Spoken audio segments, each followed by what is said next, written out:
Assalamualaikum warahmatullahi wabarakatuh. Nama saya Sarah Syifa Azahra dari kelas Farmasi B nomor absen 9. Saya akan menjelaskan bagian-bagian mikroskop dan teori iluminasi Kohler. Bagian mikroskop yang pertama adalah lensa okuler. Lensa okuler adalah lensa yang digunakan untuk melihat objek pengamatan menggunakan indera mata kita. Lensa ini biasanya sering digunakan dengan perbesaran 10 kali. Lalu yang kedua, ada tabung mikroskop, yaitu bagian mikroskop yang berfungsi sebagai penghubung antara bagian bawah dengan bagian atas mikroskop. Lalu yang ketiga, ada lengan mikroskop yang berbentuk melengkung yang digunakan sebagai pegangan mikroskop. Lalu yang keempat, ada revolver yang digunakan untuk memutar lensa objektif. Lalu yang kelima ada lensa objektif yang digunakan untuk melihat objek pengamatan yang memiliki perbesaran 4 kali, 10 kali, 40 kali, dan 100 kali. Ditandai dengan warna merah untuk perbesaran 4 kali, warna kuning untuk perbesaran 10 kali, dan warna biru ditandai dengan perbesaran 40 kali, serta warna putih ditandai dengan perbesaran 100 kali.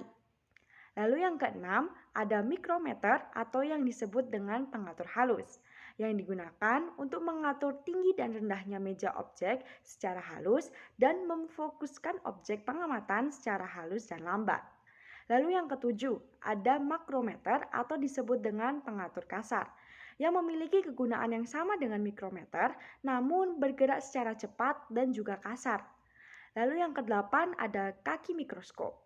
Dan kesembilan, ada sumber cahaya yang digunakan agar objek pengamatan dapat terlihat dengan jelas. Warna sumber cahaya yang paling baik untuk digunakan adalah warna biru. Lalu ada yang ke-10, pengatur meja benda, digunakan untuk menggerakkan sudut ke belakang dan ke samping meja preparat. Lalu yang ke-11 ada meja preparat, digunakan untuk meletakkan objek pengamatan. Yang ke-12, diafragma digunakan untuk mengatur banyak atau sedikitnya cahaya yang masuk. Lalu yang ke-13 ada kondensor yang digunakan untuk mengarahkan cahaya dari sumber menuju ke objek yang diamati.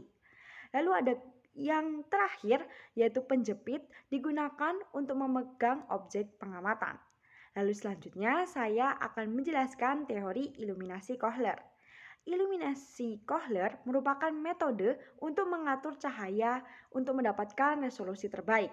Atau dengan kata lain, Kohler illumination merupakan metode pencahayaan spesimen untuk mentransmisikan atau merefleksikan cahaya pada mikroskop optis.